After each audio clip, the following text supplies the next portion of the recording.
Shiur should be for his refuah, and also for Rafael Chaim ben Berta. Should have a refuah shlema.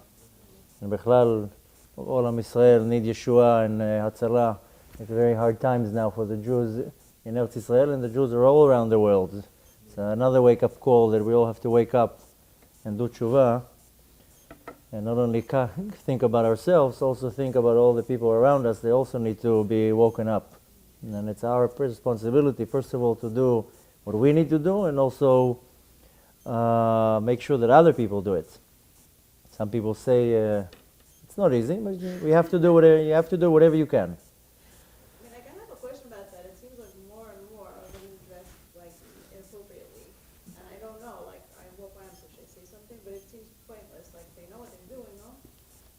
Some don't. The thing is that if you see a girl that is dressed very not tznius, and you approach her and you'll tell her in a very not nice way that she's not tznius, and it's only going to annoy her and get her upset and push her away, so there's no point of saying that, because the reaction will be opposite of what you want. But if you know that you're going to speak with her soft and maybe affect her, that's something else. So if it's randomly on the street and you don't know how the girl will react, even something soft is nice. It's good to say.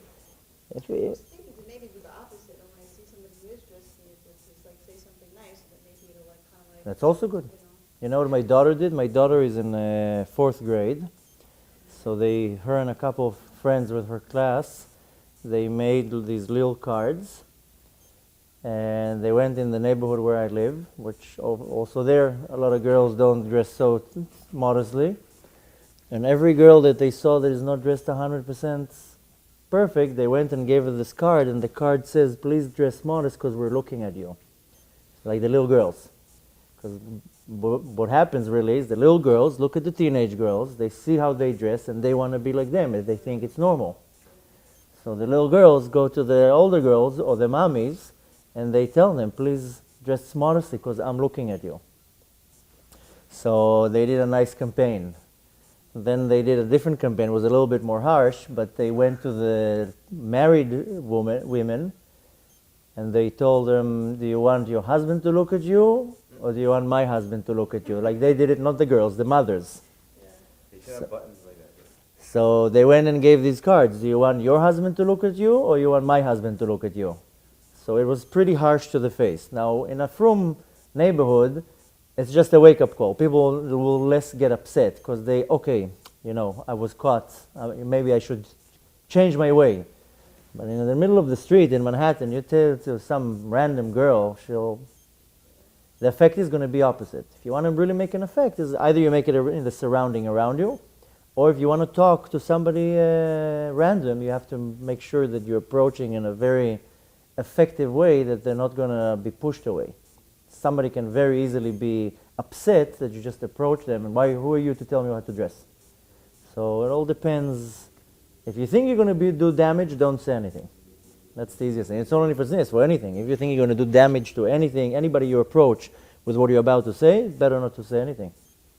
And obviously to give an example. But even though it seems like it's getting worse and worse, I see that it's actually getting better and better. More people doing tshuva, more people changing their ways. So the topic what we're going to talk tonight, what I thought is the most appropriate, is to talk about tshuva. What is tshuva? Why do we have to do tshuva? How do we do tshuva? What exactly on what I have to do tshuva? And more than that, how do I know my tshuva is accepted? Maybe I'm putting the gear in neutral and putting gas all the way to the floor and nothing happens.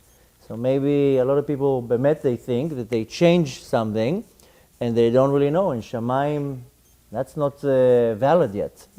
You have much more to do. So the problem is that a lot of people get awakened, they decide to do tshuva, they change their way, but they change it a little bit, and they don't go to, let's say, a yeshiva, or they don't go to a rabbi, they don't go to some type of any guidance, and they take something from here, something from here, something from here, half an hour on Facebook, half an hour on YouTube, and that's it, and they think they're done. And the point is that when somebody already decides to do tshuva, you have to know exactly how and what you need to do. You don't want to get to the point that you go up to Shamayim and they tell you, we're very sorry, you only did 50%. So, and that's the case in a lot of cases that people, they do some, they don't know how to do most of the tshuva, or they're missing certain things, and it's a big thing. So exactly like if you want to go and learn how to fly, you go do a course. You learn from A to Z, because if not, you're going to take off with the plane and right away crash. So same thing, you want to do tshuva, you want to fly up to Shamayim, you have to take a course, you have to learn what you need to do, why you need to do, why we do tshuva b'chlal. The main thing is that a lot of people think, okay, like why do I have to do tshuva? Well, I didn't do anything so bad.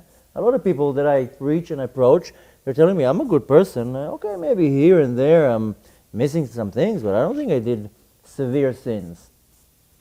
The thing is that some of the most severest sins are the things that nobody even thinks that are so severe. Because they look like, basic things. Okay, it's not the end of the world. I ate on Yom Kippur. Oh, well, who cares? Eating on Yom Kippur, this falls under the category of karet, one of the worst things that can happen to the soul. There's 36 sins that fall under the category of karet. Karet means that the soul gets chopped off. It's the worst type of reaction that the soul will get from a sin. And one of them is eating on Yom Kippur. One of them is eating chametz on Pesach. A lot of people say, oh, chametz, who cares? There's a little roll. That's a sin. If you're telling me to kill, that's one thing. But to eat chametz on Pesach, it looks like a very basic thing. And this falls under one of the worst sins out there. You wanted to ask something? Why karet? There's no second chance? There is. There's second chance for everything. Even after? No, once you leave the world, that's it. So what does that mean, cut off? Neshama's lost? We can talk about it more later. I'll more get into it. But first of all, as long as the person is alive, everything can be corrected. There's no such a thing. En davar haomed b'fnei tshuva. There's no such a thing that person while he's alive cannot reverse it. If the sins are very severe, extremely severe, there's certain sins that the Zohar says there's no tshuva on them. But in other places in the Zohar, it actually says no, there's no tshuva. There's two types of tshuva: tshuva tata'ah and tshuva ila'ah. Low level tshuva and a high level tshuva. And that's kind of what I wanted to talk about tonight. There's certain sins that the Zohar says tshuva tata'ah don't help for that. And if you want to reach to the level of that the sin was forgiven, you have to reach to a level of tshuva ila'ah, which is a much higher level tshuva, and it's also more harder to get to it. But anything in this world can be changed. If chas v'shalom the person died and didn't do tshuva, and the neshama is up there and we don't even know where it came, because only in Shamayim they judge the neshama, then depends on the sin. Some places, neshama can be stuck in kaf hakela and never get out of there.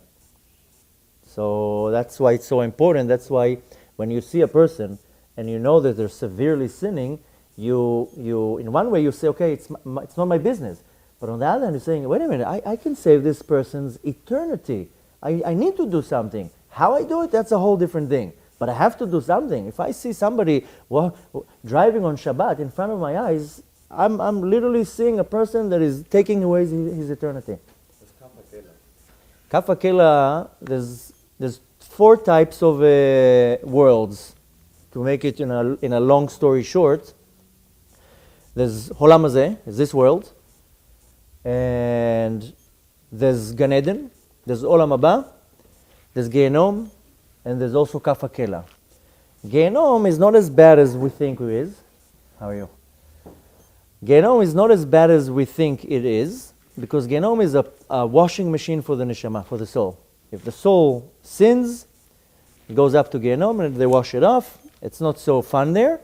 Depends also how many sins, depends where in Gehenom. There's 7 chambers in Gehenom. There's the 7th, which is the lowest level in Gehenom, that there's a few averot that if you get to that, chas v'shalom, a person gets to that place in Gehenom, they can't get out. They're literally stuck there. Kaf HaKela, literally in a minute explanation, Kaf HaKela, the translation is a slingshot. So exactly how you take a stone and you put it in the slingshot and you shoot the stone away. So there's a place in Shamayim, they take the neshama, there's standing one malach on one side, another angel on the other side, and they throw the soul from one side to the other of the universe. It's worse than Gehenom. The severity here is, first of all, Gehenom has a defined amount of time that the soul is there. Now, according to our world, the neshama is in Gehenom for 12 months. Max? Yeah, Even for the 3 sins that never gets out? that's something else. We're talking about the more general things. Like, for example, Chilul Hashem is one of the sins that a person does Chilul Hashem, he gets to the lowest level of Gehenom and cannot get out of it. Cannot get out of it. Also Chilul Shabbos. So it also depends. There's levels in Chilul Shabbos. Can be Befarhesia, not Befarhesia. Befarhesia means in front of a lot of people. Bemezid. There's levels in Chilul Shabbat. But the worst level of Chilul Shabbat, Neshama stays in Gehenom, cannot get out of it. But we're talking about right now on the general part of Gehenom. According to our time, it's 12 months. It cannot be more than 12 months. But for the neshama, it can feel like 12 million years. That's one thing. But the neshama knows there's an end. So Gehenom is defined. Kaf HaKela is no definition. The neshama can get stuck there. And unless somebody down here in this world did something or aroused something, the neshama can be stuck out there. And not only that, the reason why it's so severe for the soul, first of all, they show, when every time they throw the soul across the universe, they show the soul everything that it could have achieved and everything that it did. And it gives the soul this sorrow because it understands, wow, I don't believe it. Instead of being half an hour in a shiur Torah, look where I went. I went to play billiard, I don't know, whatever. Instead of doing this, I did this. Instead of sending my kid to yeshiva, I sent him to public school. The neshama realized what she could have done, and this feeling of that it could achieve something is one of the worst feelings for the neshama. So let's say that a person does keep Shabbat. No, let's say a person breaks Shabbat and then he keeps Shabbat the next week. And Then he already does tshuva. We're talking right now somebody who leaves the world with no tshuva. Of course, if you do tshuva, then you reverse. That's what we're going to talk about tonight, because we find that we start doing tshuva, then we fail, we go back, we fail, we go back. Our whole life is tshuva. So tonight we're going to talk about this bouncing thing. What happens, how you said, I keep Shabbat, I fail, and then I keep Shabbat again. The problem with Kaf HaKela, what we talked about, is that the neshama is totally disconnected from everything. And this is the most suffering part for the neshama, that it has no connection to anything. So Kaf HaKela is considered the worst place where the neshama can find itself, and one does not even want to get to that. But for Kaf HaKela, the neshama has to be very, mamash down in this world, mamash rasha, to get to the point of Kaf HaKela. What happens is when the neshama leaves the world, before it starts ascending up, it goes through different chambers, and they kind of like judge it if it's where it's going to go. And if the person is a real rasha, it doesn't even go there. They straight away throw him out. There's no even a chance. They don't even start even a trial. But don't worry, this is for mamash shame. I'm talking about people who they make other people sin, but a lot of other people. So machtiya yarabim, all sorts of things that are like severely, very, very severe. Hashem Yerachem, there are people in our generation that you can see that what they're doing is, but whatever, B'ezrat Hashem, they should also do tshuva. But first of all, to understand is when a person does an avera, there's a chain reaction, what happens. So before we understand how to do tshuva, we have to understand what's the averot, what happens when we do an avera. When a person does an avera, the first thing that he does, that he doesn't listen to the will of Hashem. That's the first thing that happens. Hashem told you to do this, he told you not to do that, the person didn't listen, he avar al ratzon Hashem. He didn't listen to the will of Hashem. Which in itself, in a certain madriga, is severe. The second thing that happens, we know that the soul has many levushim, many garments, spiritual garments. Every time a person does an avera, he creates this blemish on a garment. If he does another sin, another blemish, another sin, another blemish. Severe sin, big blemish. Small sin, small blemish. If chas v'shalom, the person dies without tshuva, Gehenom is the place that washes all these stains. The same way that you have stains on your jacket, on your suit, you put it in the dry cleaner, they wash it off with steaming hot water. That's what the neshama has to go through. And depending how much stains are on the neshama, that's how much time the neshama has to be in Gehenom and what type of Gehenom. If the person was lucky and came Yom Kippur and he fasted and did Teshuva Yom Kippur washes all these stains from the nefesh. But that also only for certain sins. But we know that Yom Kippur is considered the holiest day of the year, to a point that our neshamot get elevated to a very high level. As it says, "V'lifanai titaheru," in front of me, the neshamot are going such a high level, they're kind of lifnei HaKadosh Baruch Hu. That's why we're able to be forgiven for all of our sins, most of the sins that day. So when a person does a sin, depending on the severity of the sin, there's a stain on the nefesh. Which, if chas v'shalom the person didn't do tshuva, when the neshama goes up to shamayim, it's besides that stain has to be washed off, it's also embarrassing for the neshama, because all the rest of the neshamot, they see it. The next thing that happens when a person does an avera, he creates an angel. The Gemara calls it malach Kabbalah, a destructive angel that comes to annoy that person. And the angel exists till the day the person kills him. Obviously kills him in spiritual, because the angel is not physical. Kabbalah explains that when a person does chas v'shalom an avera, he creates what's called a klipa, which is, the translation is a shell, something that covers. But it's not exactly like a shell, because a shell, when we look at it in this world, is something positive. If you look at the shell that covers an orange, then it's a positive thing, because it protects the good part of the orange, the good part of the fruit. But even in this world, it's something negative. We can't use it, we can't eat it, it's bitter. It's just there to protect the good part, the fruit. So the same thing, this klipa surrounds our neshama. In essence, it seems like a very bad thing. But it's kind of like a shield around the neshama to protect it, because once a person sins, he kind of puts himself out there that all the mazikim, all the chitzonim, all these angels that are out there can actually harm him. So this klipa kind of actually covers on the neshama and kind of protects the neshama. But the worst part of it is that the neshama is totally blind. It can't feel ruchaniyot, can't feel any spirituality. It's not sensitive to anything. You'll tell that person to do a mitzvah, doesn't feel anything, doesn't want to hear anything. Now there's different types of klipot. We know of 7 main klipot.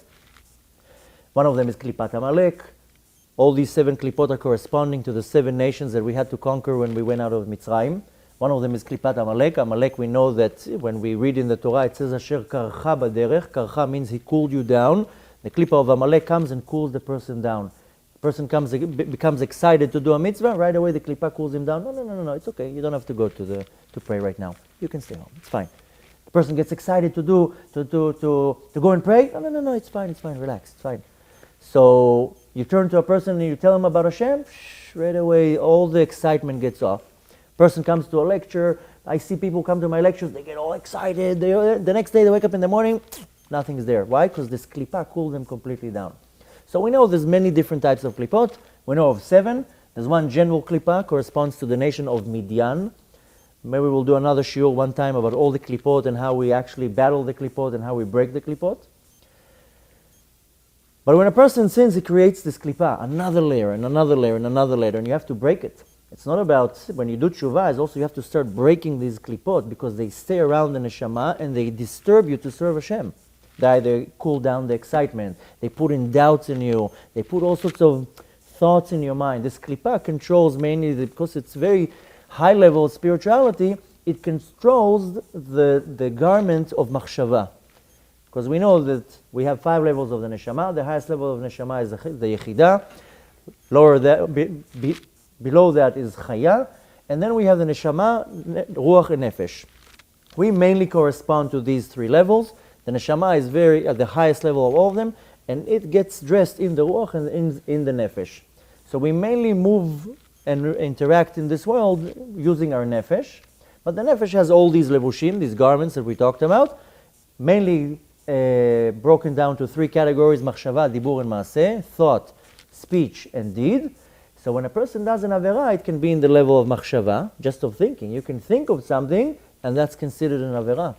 You can speak something, chas v'shalom lashon hara, to lie, curse, that's an avera in dibur.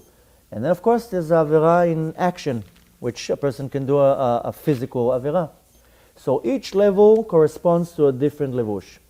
Mainly the klipot, mainly the more severe averot, they more get dressed in the level of machshava. So they come and play with your mind. They cool you down, they put doubt in your mind, they drive the person crazy. The last and most severe thing that happens when a person does an avera, he creates a blemish in all the spiritual worlds. What's called in kol ha'olamot ha'elyonim. A person does an avera in this world. If all of you heard my lecture and I say how they showed me in the Beis Din Shel Mala how I did the physical avera and right away the spiritual part of it, how it destroyed spiritual worlds. Everybody does the same thing. If chas v'shalom any person does a sin,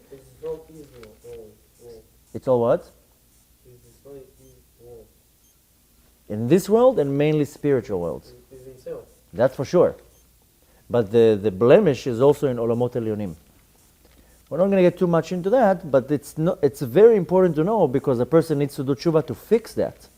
Because it does a blemish in a more spiritual level and one needs to correct it. Now, this is what happens when a person does an avera.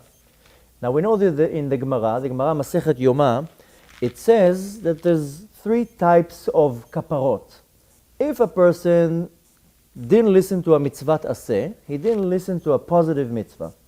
Now it's called a positive mitzvah not because it's positive to do it, rather because it's not a prohibition. It's something that we have to do. We have to say Kriyat Shema, we have to say Birkat Hamazon, bench after the meal. There's 248 mitzvot aseh. Now if a person did not do a mitzvat aseh, and right away, why did I do? I made a mistake, so he did tshuva. The Gemara says, Oseh tshuva velo zaz misham ad shenimcha lo. The person does tshuva, and technically right away, this avera, the sin is getting washed off. If a person didn't listen to a negative mitzvah, mitzvat lo ta'aseh, of course, he did an avera, but it's still a mitzvah, mitzvat lo ta'aseh, a negative mitzvah. And again, we say negative not because it's negative to do. All the mitzvahs has a negative part to it and a positive part. But lo aseh means that we're not supposed to do it. You can't eat chametz, you can't eat not kosher, you can't do this, you can't do that. So the Gemara says if a person did avar al mitzvat lo ta'aseh, does tshuva, the tshuva puts the sin on hold. The lashon the Gemara uses is tola. It hangs, it puts it on hold, and Yom Kippur mechaper. The person has to come to Yom Kippur, he does tshuva, he fasts, he does the whole thing, and that's it. But there's more severe sins. Now these are the sins that fall under the category of karet and category of mita bidei shamayim, that Yom Kippur doesn't really help. What really happens is that the person, chas v'shalom, did a severe sin. He ate chametz on Pesach, and suddenly he caught himself. What did I do? I can't believe that I ate it. He does tshuva right away. So the tshuva puts the sin on hold. It means that right away, what it means when they put the sin on hold, that he doesn't get punished right away. That nothing happens. A lot of people think that you do an avera and right away lightning strikes you from Shamayim. It doesn't work like that. So the tshuva puts the sin on hold. How long does it take? Is there an average time? For what? That it takes for the punishment to proceed? If the person did tshuva right away, then the tshuva puts the sin on hold. But if the person didn't do tshuva, b'chol yom adam nidon min hashamayim, every day a person is being judged from above. Sometimes the judgment, the nifra'im mimeno, right away a person chas v'shalom does an avera, right away he gets a reaction. But it depends. We know that there's upstairs, there's the different courthouses. Each person is being judged every day in a Beis Din, in a Sanhedrin of 71 judges. And every day a person is being judged with exactly what he does. So if it's a person that's consciously doing averot, a person who's not religious, then there's 2 options. Either he gets judged every day, and maybe right away he gets the reaction, or sometimes they wait to see if he does tshuva. So we know it, in many places we find that it says about HaKadosh Baruch Hu ma'arich af. Ma'arich means to stretch, to make it aroch, long, and af, it means how Hashem judges a person. So sometimes Hashem ma'arich af, he says, okay, let me wait, maybe he'll do tshuva. I'm not going to strike him right away. Let's wait. Now, we're talking about a person who figured out that he did the avera, and he right away did tshuva. So if it's a positive mitzvah, he did tshuva, right away, nimcha lo. Lo zaz misham ad shenimcha lo. He stands there, he does tshuva, that's it. The sin is forgiven. If a person did mitzvah lo taseh, he does tshuva. Tshuva tola, puts the sin on hold. Comes Yom Kippur mechaper. Obviously he has to fast, he has to pray, he has to do all that he needs to do. But for the averot that falls under mitah b'dei shamayim and karet, tshuva tola, the tshuva puts the sin on hold. Yom Kippur also puts the sin on hold. Ve'yisurim emarkim. Then the person has to go through yisurim. Now, if a person did tshuva, went through Yom Kippur, and then nothing happened, it's a very bad sign, because it means he wasn't forgiven. If he's not getting any yisurim, then it means that in Shamayim they didn't forgive him. Sometimes you see a person, the most famous question that I get, I see so many people, they're doing so many sins, and they're millionaires, and everything is perfect. Yeah, because it means they're in such a severe place that they're letting them enjoy this world. Yeah, take a Mercedes, take a beautiful house, wait till you come up here, you have nothing. So if a person, chas v'shalom, gets yisurim, gets these suffering, he's in a good place, because it means from upstairs, from Shamayim, they're giving him the yisurim. Why does the neshama have to go through this yisurim to be cleansed? Because the yisurim, they wash off these severe stains. Now, if you take now, let a kid go out playing outside in the playground. He comes home, all of his clothes are dirty, his hands are dirty. So the clothes are very simple. You take the clothes off, you put it in the washing machine, he doesn't even feel any pain. So this can correspond to the sins that are not severe at all. But if a child has stains on his hands and he has stains from markers, you gotta take boiling hot water and brush, brush these stains, and it hurts the child. So the same thing with the neshama. If the neshama has severe stains on it from severe sins, so these yisurim, they take off, all these sins. So you rather go through the yisurim in this world and suffer in this world than go through the yisurim in Gehenom. Because the yisurim in Gehenom are al achat kama vekama how much more stronger they are in Gehenom. So if a person did one of these severe sins, and we know that all the sins that fall under karet, the main things that correspond to us is eating on Yom Kippur, eating chametz on Pesach, not keeping Shabbat, all the forbidden relations that we know of, and there's a few more. But the things that, a lot of other stuff, it has nothing to do with us. It's eating korbanot, it has stuff to do with the Bet HaMikdash. So we don't really have this in our generation. The things that in our generation, what we really need to pay attention to is Shabbat, all the forbidden relations, which means relations between a man and woman when they're not married, men that mashchitim et hazera, I don't know how you say it in English, shfichat zera levatala, when a man is spilling semen for vain, not for the sake of procreating. These are the main things that in our generations we're suffering. And the thing is that most people fall under these categories. That's one of the forbidden relations. Nida means that when a husband can be a husband having a relationship with his wife when she's in the time of the month, and it can be a man having relations with a woman that she's in the time of the month. It's here you have two sins. It's not having relations with a woman that is not even your wife, and she's nida. So that's why the main thing that corresponds to us is all the forbidden relations. Because in our generation, somebody who's not secular, people date. There's also so many things that fall under this category. And a lot of people, they fail and they mistake. They think, I'm married, I have no problem. But even a husband and wife can fail in Zera Levatala. If they don't do it the right way, then the husband and wife can still fail in that. What is the right way? The right way, there's a lot of halachot. We're not going to teach them in this class, but there's halachot, how a husband has to be with his wife. You can't just do whatever you want. So maybe another time we'll do a shul that talks about that. But most people, when they are religious, they go to a shiur kala, shiur chatan, a rabbi, a rebbetzin. They teach the person how to do the mitzvah. You can't just do whatever you want. There's rules. There's a way to do it. So we're not going to discuss it right now. But even a husband and wife that are religious, some of them they're not 100%. They don't know all the halachot. and they can also fail in Zera Levatala. Now, it's not as severe as a man going out there and doing what he does. It's much less severe, but the reaction is the same. The Zohar even teaches that the wife of the Samech Mem, that we know her name goes with Lamed Yud Taf, she is the female devil, let's call her for the sake of the example. She stands right next to the husband and wife when they're doing the mitzvah. And she's waiting for one drop to fall out by mistake, and she grabs it. And she takes this semen and she impregnates herself and brings down to this world demons, shadim. You see terrorists blowing themselves up, now you can understand where they're coming from. So this Giveret, she even stands every time a husband and wife are together, even if they're doing it in the kosher way, she's still standing there. She's waiting to see if maybe one drop will fall out. All she needs is one drop. The Neshamot see her? The Neshamot see her? Yeah. She's worse than her husband. But people don't see her, and unfortunately.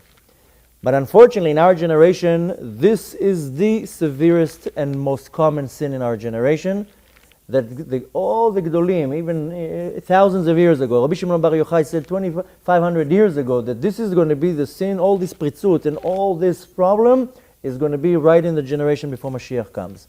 300 years ago, Rabbi Nachman said this is going to be the problem, instead of the whole Tikkun HaKlali and everything. Even 50 years ago, the Lubavitcher Rebbe said this is the sin that me'akevet HaGeula. This is the sin that is stopping the Geula from coming. Because you see now all this pritzut and everything, this is the biggest problem we have in our generation. Zera Levatala and everything that comes with it. So we're going to address that more later in the shiur, but the title, you can say it's Zera Levatala. But I would say the title is Pritzut, not necessarily Zera Levatala, because it can come in many different ways. Yes? Every sin creates those four things, the blemish on the Every sin. and the klipa and The klipa, only severe sins do it. When a person does averot that are either from divrei sofrim and very, very basic things, that doesn't create a klipa. If like Derabanan. If certain halachot that we do, it's definitely not from the Oraita, and it's all sorts of gdarim and things like that. It's not mamash halacha. That doesn't create a klipa, and in most cases, it doesn't even create this malach habala. That's a sin. Halacha from the Rabbanan, some of the halachot are from the Torah, the Oraita, some are from the Rabbanan, but the severity is just as bad. It's a sin. It even says Divrei Sofrim sometimes it's even worse from the Oraita. So not all the sins are doing the entire thing. I'm talking right now more severe sins. I'm not talking about very little things. the bigger the sin, the more difficult or more. The damage is greater to fix. So, going back to what we said, if it's a positive mitzvah, he does tshuva, everything's fine. If it's a negative mitzvah, he does tshuva, comes Yom Kippur, and the sin gets erased. If it's a severe mitzvah, then a person has to go through Yisurim. Now comes a big question that kind of clears the whole topic of tshuva. The Gemara says that if you do a positive mitzvah, all you need to do is tshuva, and that's it, nimchalo, makes it look that the positive mitzvah are not severe at all. If I just need to do tshuva and that's it, and I'm done. And the negative mitzvah, I have to do tshuva, I have to wait till Yom Kippur. If it's a severe tshuva, sin, I have to go through Yisurim. So it seems that a positive mitzvah is not so severe because I only have to do very basic tshuva. But we know that a positive mitzvah is more important than a negative mitzvah. Which means if I have the opportunity to do a positive mitzvah or negative mitzvah, the positive mitzvah overpowers the negative mitzvah. And for example, we're not allowed to wear woolen linen, shatnez, but when it comes to doing tzitzit, I can put the wool tzitzit in the linen, in the beged. So we see that a positive mitzvah overpowers a negative mitzvah. So how can it be that with a negative mitzvah I have to do so many things? I have to do tshuva and Yom Kippur and all the Yisurim. Because when I do a negative mitzvah, when I don't do a certain commandment, I mainly created a problem. I created some blemish. I brought down to this world a spiritual dirt. I have dirt on my neshama, I have spiritual dirt, and that has to be cleaned by tshuva. But when I don't do a positive mitzvah, if I didn't say Kriyat Shema at night, or if I didn't say Birkat Hamazon, I didn't bench, I didn't create a damage in the world. I just lost an opportunity to do something. So I don't have to clean the mess. I just didn't do it. So to compare it to give an example, a person can now go with a bucket of paint, fall on the floor, and the whole paint falls over the floor. So there's some type of a reaction. You have to clean the paint. But if I'm not walking without a bucket of paint and I fall on the floor, nothing happened. There's nothing to clean. So a positive mitzvah, when I don't do, I didn't create damage. I didn't damage the world. I didn't damage my neshama. That's why the tshuva is I just did tshuva. I did tshuva only on the point that I didn't listen to Hashem. That's it. Avar el ratzon Hashem. I didn't create a malach. I didn't do all these things. I didn't create. When you don't do a positive mitzvah, I don't create all these things. What about the negative? If I do negative mitzvahs, what does it mean? A negative mitzvah is mitzvat lo ta'aseh, and a positive mitzvah is mitzvat aseh. So we have 248 mitzvot aseh. This is called in English a positive mitzvah. I said before, not because it's positive to do it, because it's a positive commandment. You have to do it. Mitzvat lo ta'aseh is a prohibition. Don't do it. You're not allowed to do it. The last says Sukkot. Mitzvah say to build a sukkah. Exactly. If I don't do it, I don't do sin. It's not that you didn't do it. It is a sin because you didn't do a mitzvah aseh. But in regards to the spiritual part, what happens to the neshama, you didn't create this blemish on this neshama. You did in a very small level. That you don't have to go and now do tshuva and have yisurim and all that stuff. But what? Skipped it out. Hmm? Didn't choose to do it. Then the effect of not doing a positive mitzvah is that you miss the opportunity to gain the mitzvah and to bring this godly light into the world. But that's still a sin. Yes. If you don't do a positive mitzvah, it's averah. Everything. Now, to clear it up, it's almost like not doing a positive mitzvah, not doing a mitzvah taseh, it's almost like me not going to work. So the boss tells me, you didn't show up, I can't pay you. You're fine, I'm not firing you, I'm going to give you a warning. Okay? I'll take off $100 off your paycheck. So you get maybe something little. But the main damage is that I didn't go to work, so I can't get paid. So doing a positive mitzvah is I bring godly light into this world. There's let's pretend there's a spiritual gap in the world, and when I do a mitzvah, I fill it up with this godly light. And that's my job in this world. Each person is placed in some place in the world, and his job is to bring godly light into this world. Liot lo dira b'tachtonim. That's what Hashem wanted when He created the world. The Midrash says, Nitava lo HaKadosh Baruch Hu liot dira b'tachtonim. Hashem wanted to have a dwelling place in the lower world, so He gave us mitzvot. And every time I do mitzvah, I prepare. Vasitem lemikdash v'shachanti betocham. The Torah says, make yourself a mishkan, a dwelling place. V'shachanti betocham. I will dwell in you. So when I do mitzvot, I create this mikdash me'at. I make my body a mikdash, and my surrounding, my house, my job, I make it holy, so Hashem can dwell there. So when I do positive mitzvot, I just bring down this godly light into the world. That if we would see with our eyes, what does it mean to bring this godly light to the world? What happens when I put tefillin on and this godly light enters the world? If I would see that, anybody would see it, we would all day long want to do mitzvot. But we don't see it, unfortunately. The problem is when a person doesn't do a positive mitzvah, he missed that opportunity. And for that, it's almost impossible to do tshuva. You can't reverse it. So if I came to the world and I'm going to live 80 years and I have to put 12,365 times tefillin, every day I have to put tefillin, and I missed one day, I cannot reverse it. I missed one thing in this world. And some neshamot, they have to come back here in a gilgul, in a reincarnation, because they're missing mitzvot. A lot of people think that we're all reincarnations, we all came here already many times. People think that some of the reincarnations that we come here because the soul needs to be fixed.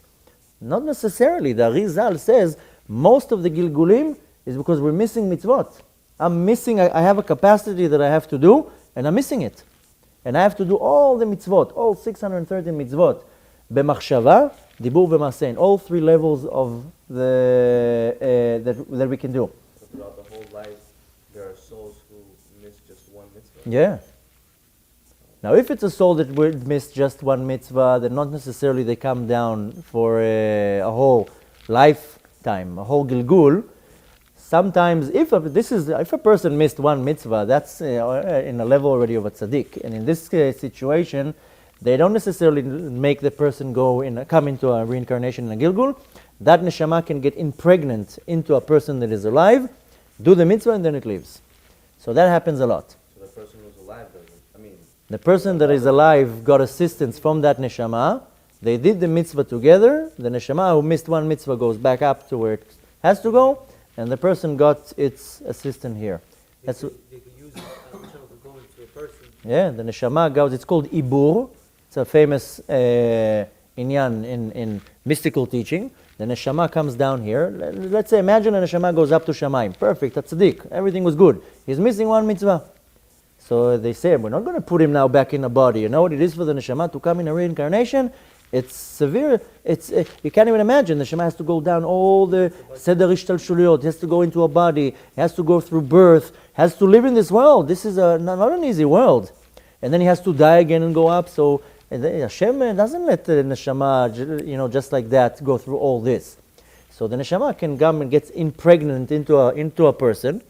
And there's a famous story in the Gemara that we know that Abaye was an orphan. He was in the Gemara time, and he was an orphan. And there's a story that one time there was a child. He went to a yeshiva. I'm going to tell the story fast because I want to move on, so I'm not going to go into all the details. But there was a boy who was in yeshiva, and he was very, very poor. Before he went to the yeshiva, he went to his mom. He's like, "Do we have anything to eat?" She was like, "I'm sorry, we don't have anything to eat." Anyway, so he went to the class, starving. He's sitting in the class. And somebody asked the rabbi a very hard question, and the rabbi couldn't answer it. And the rabbi was going crazy. He went and pulled out all sorts of books, and he opened everything, and he couldn't find the answer. In the meantime, the boy says, okay, if this is the situation, maybe I'll run home and eat something real quick till the rabbi figures it out. And he's not going to notice because he's busy. So the boy runs home, he comes to his mom, he tells his mom, do we have anything to eat? She was like, yes, Baruch Hashem, we got a little bit of food, we have some matzahs, why don't you sit and eat? So he takes a little matzah, he eats it and he runs out. So the mom tells him, wait, can you take all the boxes of the matzahs and put it upstairs in the storage because I don't want the mice to come and eat it? So the kid's like, no, my rabbi is waiting for me, I have to go real fast, and he ran out of the house. In the middle of the way, he stopped himself and he's like, what am I doing? My mom asked me to do something and I'm not helping her? And he's like, what's the point of me even studying if I can't even do the basic thing? He ran back home, he told his mom, where's the box? She gave him the box, he puts it in the attic and he runs out. So he did the big mitzvah of Kibud Em. He walks into the shul, to the yeshiva. The second that he walks into the yeshiva, the rabbi looks at him, he's like, oh, I found the answer! And he gives the answer to the teretz. Later on, the rabbi calls the boy and he tells him, where did you go? So the boy is like, oh, now I'm going to be in trouble. The rabbi is going to punish me for running in the middle of the class. So the rabbi tells him, where did you go? So he's like, he was stuttering. So he tells him, you have to tell me where you went. So he told him, no, I went home. He's like, what did you do? You did a mitzvah. And the boy was very scared. He didn't want to tell him. But so the boy told him, yes, I did the mitzvah of Kibudem. I ran back. So he says, I knew it.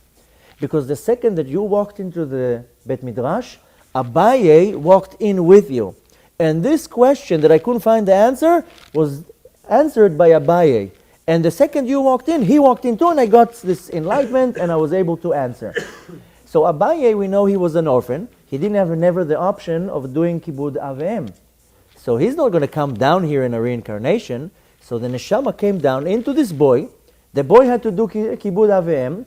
So the neshama of Abaye went into this boy, and he got to do this mitzvah, and then he went up. Now on the other hand, we see sometimes that a person does go up there and he's missing a few mitzvahs. He's just very few. So what happens? Or I'll give you the example in a different way. Sometimes a person lives his whole life, everything is perfect. Shomer Torah and mitzvot, studies Torah, everything. One time he broke Shabbat by mistake. Like you said, what happened? You break Shabbat and then next Shabbat you keep it. So one time in his life he didn't keep Shabbat, but he didn't really do good tshuva about it. He comes up to Shamayim and they're telling him, look, you're 99.999% perfect. You only had one time that you didn't keep Shabbat and you didn't do tshuva on it. So the din is mitah. You have to get mitah. You have to get death. But how can we kill you? You're already dead.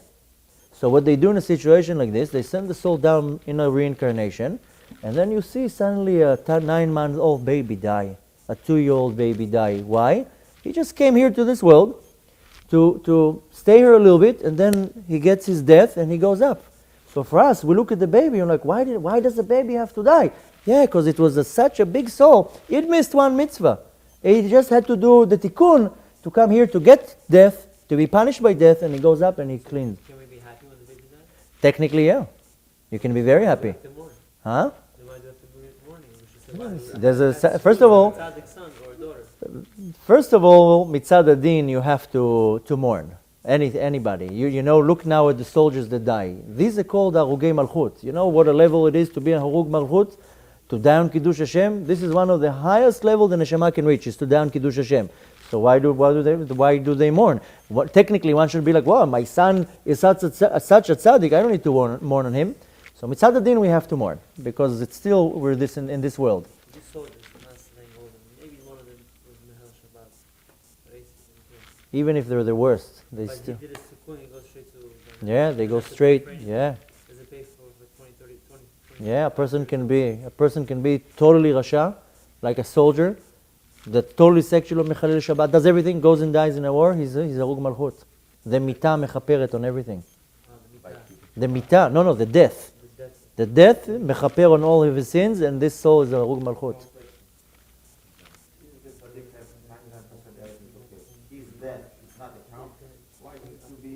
It depends on the situation. The thing is that each situation is totally different. We don't know how they judge in Shemaim. When I say tzaddik, it's not necessarily a person that we see in this life, that we see the Baba Sali, tzaddik. Tzaddik comes from the word tzodek. When a person goes up to Shemaim and he goes to the heavenly court, they do the weighing mitzvahs and averis. If the person has more mitzvot and he wins the trial, they call him tzodek, hu tzadak badin. And then he's in the level of a tzaddik. You can't be in Gan Eden and not be a tzaddik. There's no such a thing. That's why it says, Va'amech kulam tzaddikim. Because we all have the potential of being a tzaddik. But if I come to Shemaim and I have 90% mitzvot and 10% averot, and I have so many zchuyot, and the heavenly court says, okay, you won. You're in the level of a tzaddik. But it's not a tzaddik how we see it in this world. Then comes already different levels of tzaddikim. This is more talking about that he's tzodek badin. He became right in the judgment, and there's no such a thing. A rasha cannot go into Gan Eden.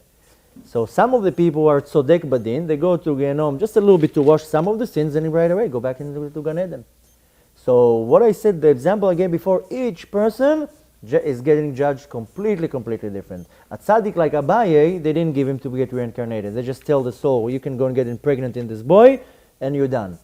But some people, they're, let's say, to rephrase it, 80% mitzvot, and they said, okay, he only has to do a little thing. So we'll send him here to this world for a year, for 2 years, for 3 years, for 4 years, and then he's out. The question is, if the problem was in Shabbat, Hayab Mutar, he's dead, he's not a kan. Not necessarily. He needs to come back and... But not necessarily, because sometimes a person can be chayav mitah 1,000 times. A person can do 1,000 averot at chayav mitah. So he has only one death. It really depends. I can't come and now say how they judge in Shemaim. We don't know exactly in Shemaim. The thing is that a person can do severe sins, go up to Shemaim, but on the other hand, he did some amazing mitzvot, and in Shemaim, in the judgment, they decide that even his severe sins, they're overlooked. When I'm talking about severe sins, I'm not necessarily talking about the most severest. When I say severe sin, it also depends on the person himself. For a person who's secular to do, a certain sin is not as bad as a person who's like completely religious, and he knows all the rules and all the halachot, and he still does it. The severity is much greater. So what's the point of the punishment of death, of karet? Like if a person didn't keep Shabbat, and What's the point of it, or why it happens? and God sends back his soul into a baby, and the baby died. No, you're mixing up a few examples. The thing is that everything is not a punishment. Everything is a reaction. So if I now go, I always say it in a funny way. If I go now and bang my head in the wall, then I get a headache. So nobody punished me. The wall didn't punish me. My head didn't punish me. I punished myself. I banged the head in the wall. Now I have a headache. So if I do a certain avera, I created a situation. So it's not that I now didn't keep Shabbat, so Hashem comes with a baseball bat and hits me. That doesn't work like that. I did a sin. I chose to. Whether I chose to, I failed by mistake. But I have to set the reaction. I create a reaction and then I have to deal with it. Now, to kind of not mix it around, some of the examples that I gave is just to kind of explain the situation. But each person gets judged completely different. So, like we said with the baby and coming back, each person gets judged totally different. Why the person has to go through it? That's because what we started saying before. If a person didn't do a positive mitzvah, then he's lacking a mitzvah. It means that he doesn't have to necessarily fix the blemish. Excuse me. Because he's just lacking something. For example, Shabbos, it's also a positive mitzvah and a negative mitzvah. Shamor et Yom HaShabbat lekodsho, that's the positive part of it. V'lo techalel et Yom HaShabbat, it's a negative part of it. So a person can desecrate Shabbat, so he's failing two mitzvot, a positive one and a negative one. So for the negative one, he has to do tshuva and yisurim and all that stuff. But for the positive one, his bank account is empty. He didn't get paid that day. Yeah. Shamor et Yom HaShabbat lekodsho, that's the positive part. That's the mitzvah to say. V'lo techalel et Yom HaShabbat. Because a person in one way can do the positive mitzvah. A person can be not frum and do kiddush. Shamor et Yom HaShabbat lekodsho.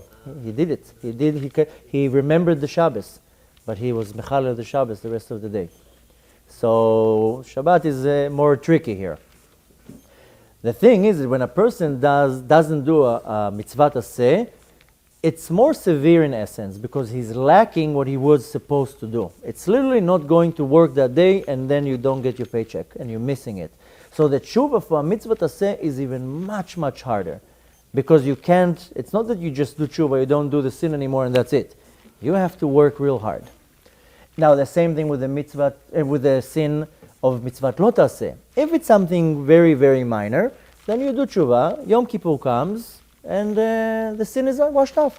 But if a person ate on Yom Kippur, or ate chametz, or some of the severe ones, here comes already another category. What happens if I did the same sin 1,000 times?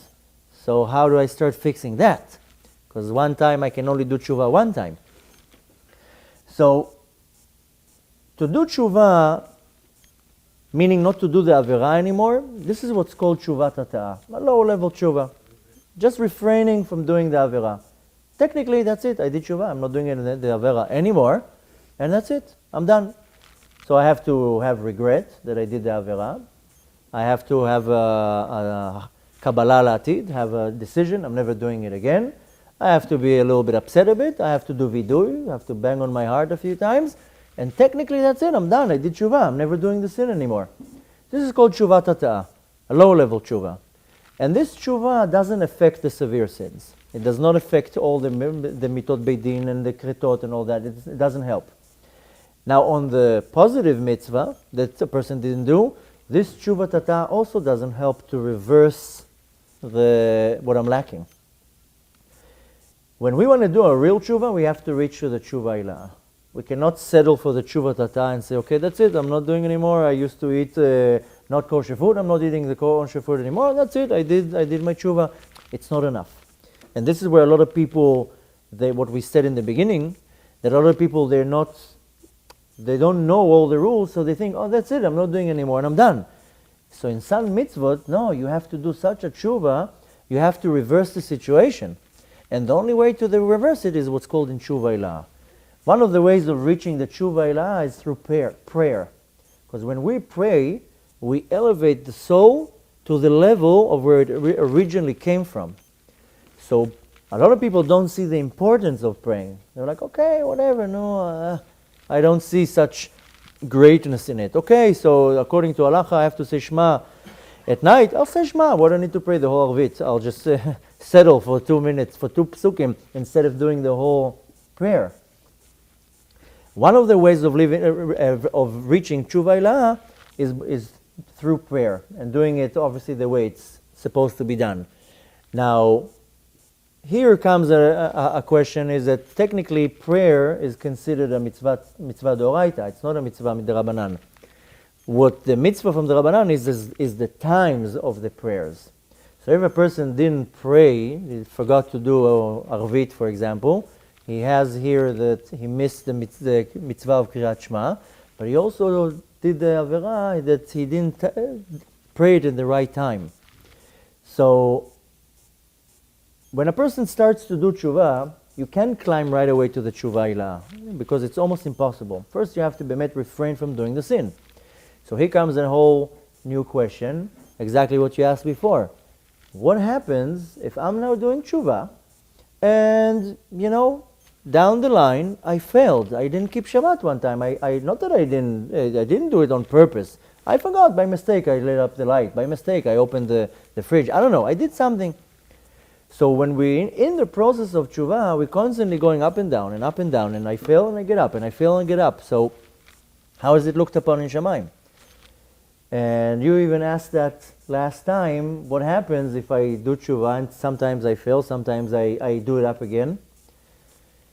The thing is that we learned last week in the parsha of Masa'ei. Masa'ei means journeys. And we know that the Jews had 42 journeys till they came to Eretz Israel. The Baal Shem Tov says that we have 42 journeys in our life before we get to the Eretz Israel. The Eretz Israel in the spiritual level is the Olam Haba. So we have 42 journeys in our lives. And we go from one journey to another journey to another journey. In last week's parsha there was a question. It says that Ele Masa'ei Bnei Israel, these are the journeys. But right away it's giving the names of the places where they parked. So it says they should have called it Ele Chanayot Bnei Israel. These are the parking spots of the Bnei Israel, not the journeys. Why are you talking about the places where they stopped?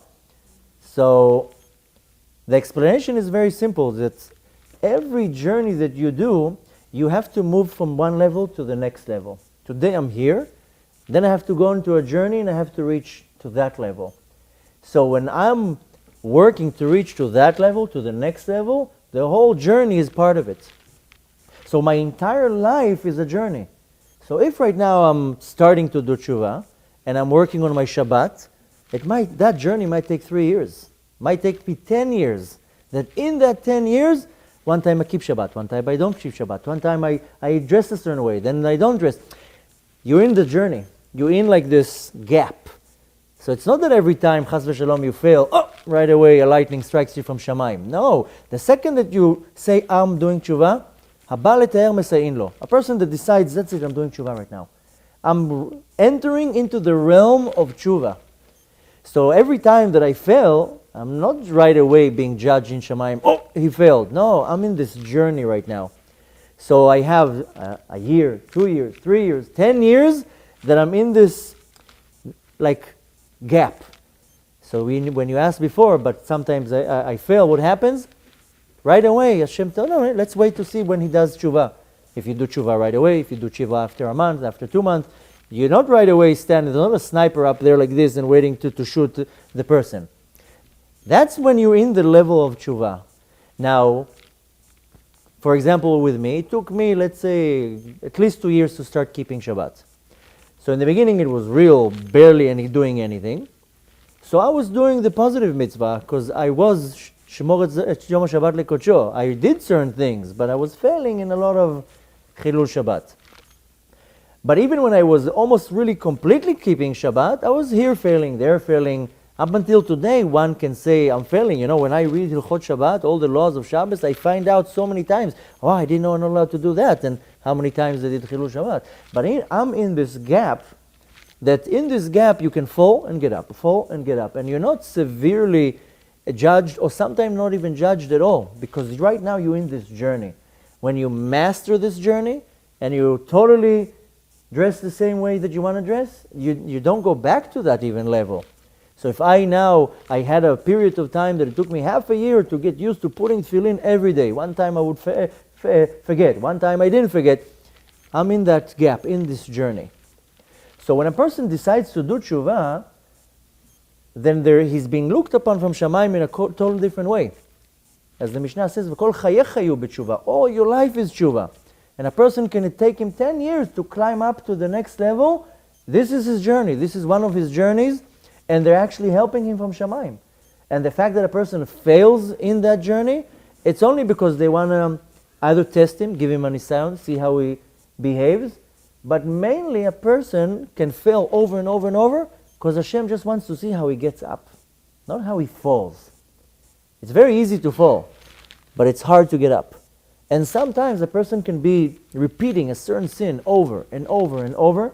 In his mind, he's like, I'm such a loser. In Shamayim now, they're probably going to put me in Gehenom. They're already sharpening the skewer where they're going to put me on. And in his mind, he's building all this bubble. Oh, I'm so bad and I'm so low.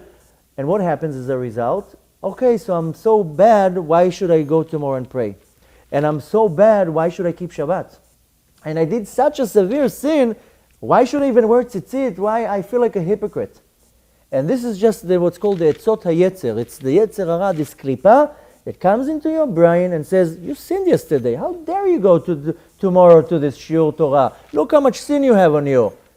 But no, the whole point is that if I'm in that realm, that I'm now in the testing time, Hashem will push me, I will fail. Hashem wants to see how I get up. We read in Lecha Dodi, in the prayer of Shabbat, right before Erev Shabbat, there's the Mizmor of Lecha Dodi Likrat Kala. One of the verses is, Hitna'ari me'afar kumi. What does it mean? Hitna'ari me'afar kumi, it means, Hitna'ari is shake off the dirt, me'afar kumi, get up from the dirt, and it's referring to a person who failed. And the Mizmor tells you, no, don't worry. Hitna'ari me'afar kumi, get up. And the rest of the pasuk says, "V'itlabshi bigdei tif'artech chami." Get dressed with the garments of the glory of my nation. So Hashem pushes the person. He knows he's going to fall. He knows he's going to fail right away. That's the test. The test is not if you're going to fail the sin, is if you're going to get up. So the whole point of the tshuva is getting up constantly getting up. That's why the whole shita of Rabbi Nachman from Breslev is En Yehush Ba'olam Klal. There's no despair. You failed? Nothing happened. Get up, brush off the dirt, continue going. Because that's the test, if you get up, not if you fall down.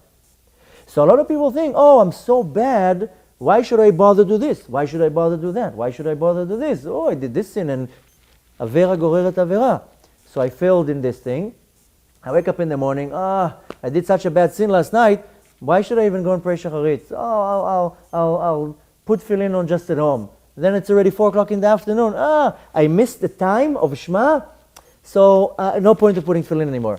And it's like one after the other. This is this klipa that comes into your mind that tells you, Tarasha, you're wicked.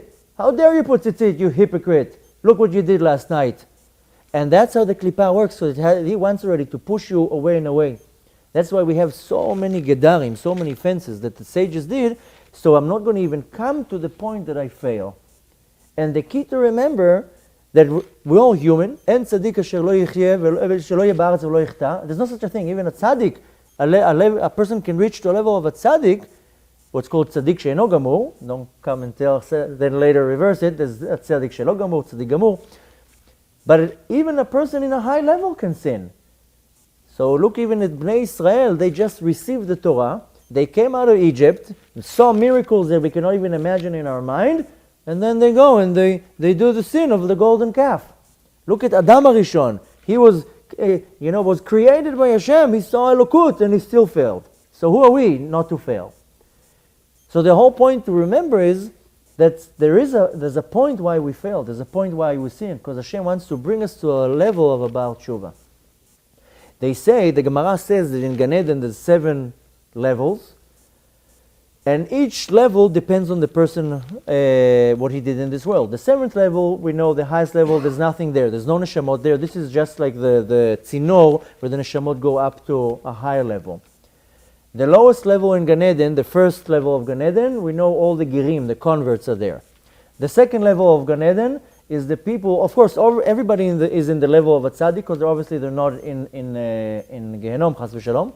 The second level of Gan Eden is all the people who lived their life, simple people, and they went through all sorts of yisurim in this life. You see sometimes these people, they're religious and they do everything, but they're poor and diseases and things like this. They went through yisurim and they accepted the yisurim. The third level is the people who lived here and they had yisurim, but more than that, they were what's called Evlei Tzion. They were mourning the fact that we don't have the Beit HaMikdash, which is a higher level already. The fourth level is all the Tinokot Shel Bet Rabban, the little kids that die, and Harugei Malchut. All the people who died on Kiddush Hashem, people who died in the Holocaust, soldiers, all the Harugei Malchut. The fifth level is the Baalei Tshuva. That's already a level, imagine, the fifth level, we're higher, a Baal Tshuva is higher than Harug Malchut. The sixth level is the Chasidim. And now it's not the Chasidim in Borough Park with the long payas, it's the Mishu Mitchasedim Kono. Whoever is doing beyond what he's supposed to do.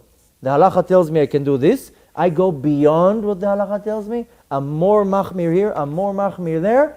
This is called the Mishu Mitchasedim Komo. He does beyond the level of what is expected even. But we see, yes? Convert cannot go beyond the first level? No. Baisya doesn't have a high position in Shemayim? The thing is, again, I don't want to get into too many details, but technically, yes, a convert can, because a convert can climb and climb and climb and climb. I'm talking like in the general idea. Of course, you can find a convert that once in the blue moon that climbed to such a high level, and the convert can also be a Baal Tshuva. Yeah. The thing is that we all Baal Tshuvas at the end of the day. Right. So that's why it's much better to be a Baal Tshuva. So, 1 second, that's why Hashem pushes you. He wants you to be a Baal Tshuva. He doesn't want you to be just, that everything is good. Because Hashem, Ratzah, Kadosh Baruch Hu Lativ im Burav, Kadosh Baruch Hu wanted to give you a bonus. So He pushes you.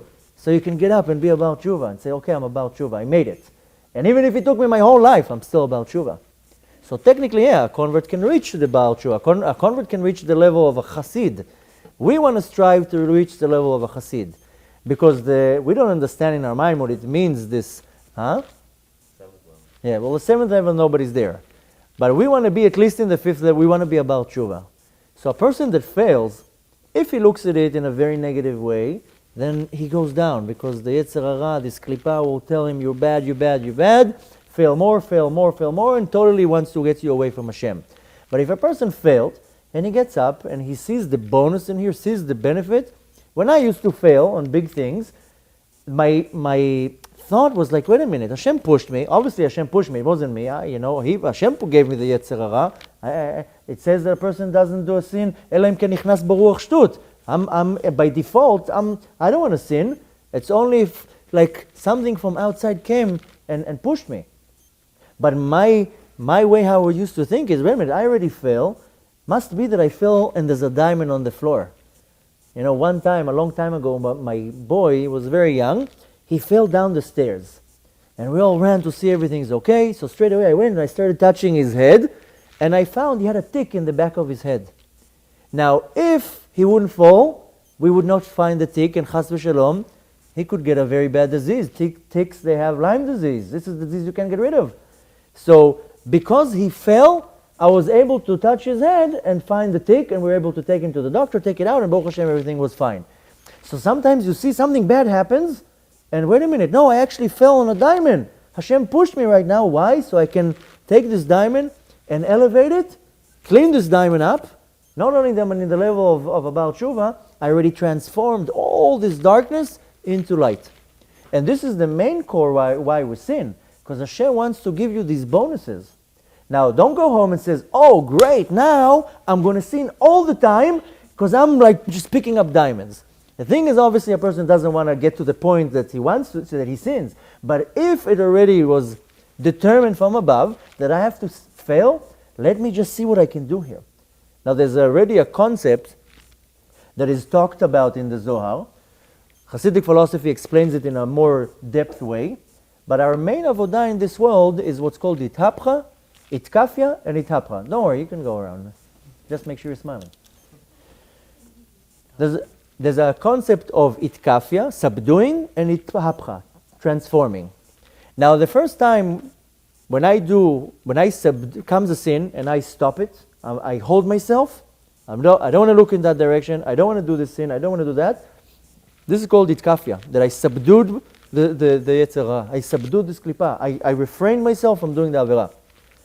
But right after that, what happens is that I transform this darkness, I caught this darkness, and I transform it into light. Because this diamond that I'm talking about is covered with dirt. I already fell on the diamond. Now I can break this klipa and elevate this kedusha into holiness. And this is already Ithapcha. The Zohar calls it Ithapcha shocha lenahora, transforming the darkness into light, umeriru lemetikur, and bitterness into sweet. So if I already have to get to a point that I'm already sinning, must be that I fell on an opportunity. So if I'm already down there, if I fell down to the klipot, let me see what I can do here. Must be that Hashem put me there that I can do tshuva and elevate what's going on here. Now the thing is, to back to where we started, when a person does the basic averot and doesn't do the basic mitzvot aseh, fine, you do tshuva, Yom Kippur comes and everything is okay and you get washed off. We have to concentrate on the severe sins. Because when I did a severe sin, I have to fix it.